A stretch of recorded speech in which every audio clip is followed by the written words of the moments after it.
2-3 విషయాలు స్ట్రాంగ్ వదిలాడు, ఆధారాలు లేవన్నాడు. ఇప్పుడు ఆధారాలు లేవనంటే నువ్వేమంటావు?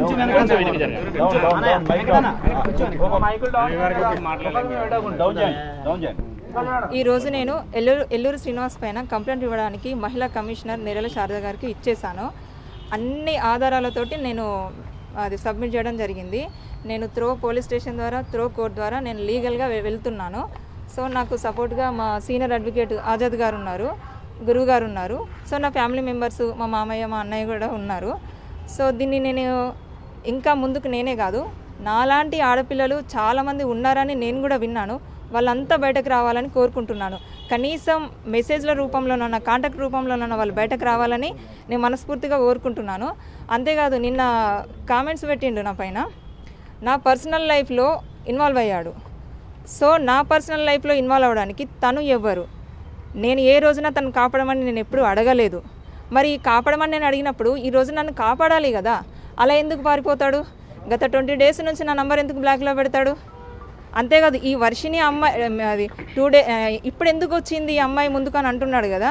2 డేస్ బ్యాకే కదా వర్షిని పెళ్లి చేసుకున్నా అని చెప్పింది. మరి నేను తొందరగానే రెస్పాండ్ అయ్యాను కదా. అంతకుముందు తల్లి కూతుల బంధం అన్నాడు, గురు శిష్యుల బంధం అన్నాడు. మరి తన నోటికి అదుపు ఉందా? అలాంటి వ్యక్తి నా పైన ఈ తప్పుడు ఆరోపణలు ఎందుకు చేస్తున్నాడు? నిన్న నేనేదో పాయిజన్ బాటిల్ పట్టుకున్నాను అన్నాడు.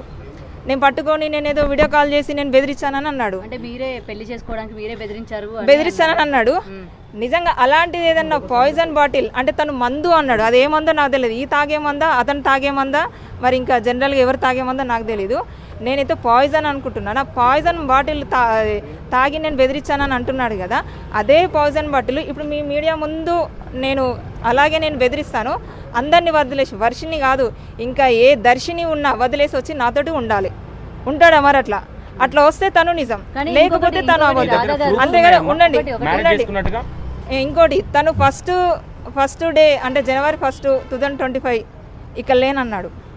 లేకపోతే తను బర్త్డే సెలబ్రేషన్ ఎలా చేసుకుంటాడు వాళ్ళ ఫ్యామిలీ తోటి చెప్పండి, మీరే చెప్పండి. అతని కేక్ కటింగ్ అవన్నీ ఉన్నాయి. అతను ఎలా బర్త్డే చేసుకుంటాడు? మధ్యప్రదేశ్లో ఉన్నాడు. ఎట్లా అన్నాడు? ప్రూఫ్ చూపెట్టమని చెప్పండి. నా దగ్గర ప్రూఫ్స్ ఉన్నాయి, అన్నీ నేను సబ్మిట్ చేశాను. నేను ఇక్కడ కంప్లైంట్ ఇచ్చాను. రేపు నేను పోలీస్ స్టేషన్, కోర్టు ద్వారా కూడా నేను వెళ్ళి చూపిస్తాను. కానీ మీరు మ్యారేజ్ చేసుకున్నారా? చేసుకుంటే ఎప్పుడు చేసుకున్నారు? వాళ్ళు ఏమన్నా మీ దగ్గర ఆధారాలు ఉన్నాయా మ్యారేజ్ చేసుకున్నట్టు? నాకు పెళ్ళి అయింది, అవన్నీ ప్రూఫ్స్ తన దగ్గరనే ఉన్నాయి. కానీ ఆ పెళ్ళి బలవంతంగా నేను నిన్ను ఇష్టపడుతున్నానని చెప్పేసి కట్టేస్తే అది పెళ్ళి అవుతుందా చెప్పండి? అంటే మీకు ఇష్టం లేకుండా పెళ్లి చేసుకున్నాడా? నాకు ఇష్టం లేకుండానే పెళ్లి చేసుకున్నాడు, బలవంతంగానే చేసుకున్నాడు. కానీ ఈ రోజున ఒక అమ్మాయి పెళ్లి అయిందని చెప్పేసింది కదా, ఇట్లా ఎంతమందిని పెళ్లి చేసుకుంటూ వెళ్తాడు?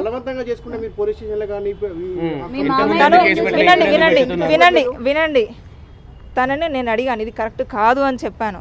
చెప్తే తను బెదిరించాడు నన్ను. నేను ఇన్ని రోజులు కూడా నేను చెప్పలేదు, బెదిరించిండు. అదే ఏమని బెదిరించాడో కూడా తెలియాలి కదా. దానికి మీరు లొంగిపోయి పెళ్లి చేసుకున్నారంటే అంతలాగా ఏం బెదిరించాడు? బ్లాక్మెయిల్ చేశాడా ఏంటి? నన్ను ఏమంటారు, ఇది ఎవరికైనా చెప్తే మాత్రం నేను నిన్ను చంపేస్తానని చెప్పేసిండు. సో నేను ఇంకా అవి కూడా అన్నాడు, నాకు ఇవ్వచ్చు నాకు అవ్వచ్చు అని చెప్పేసి. ఎందుకు లేను 3 నెలలుగా నన్ను కలిసేవాడు, నాతో స్పెండ్ రూములు తీసుకోలేదు, మేము రూమ్ తీసుకోలేదు.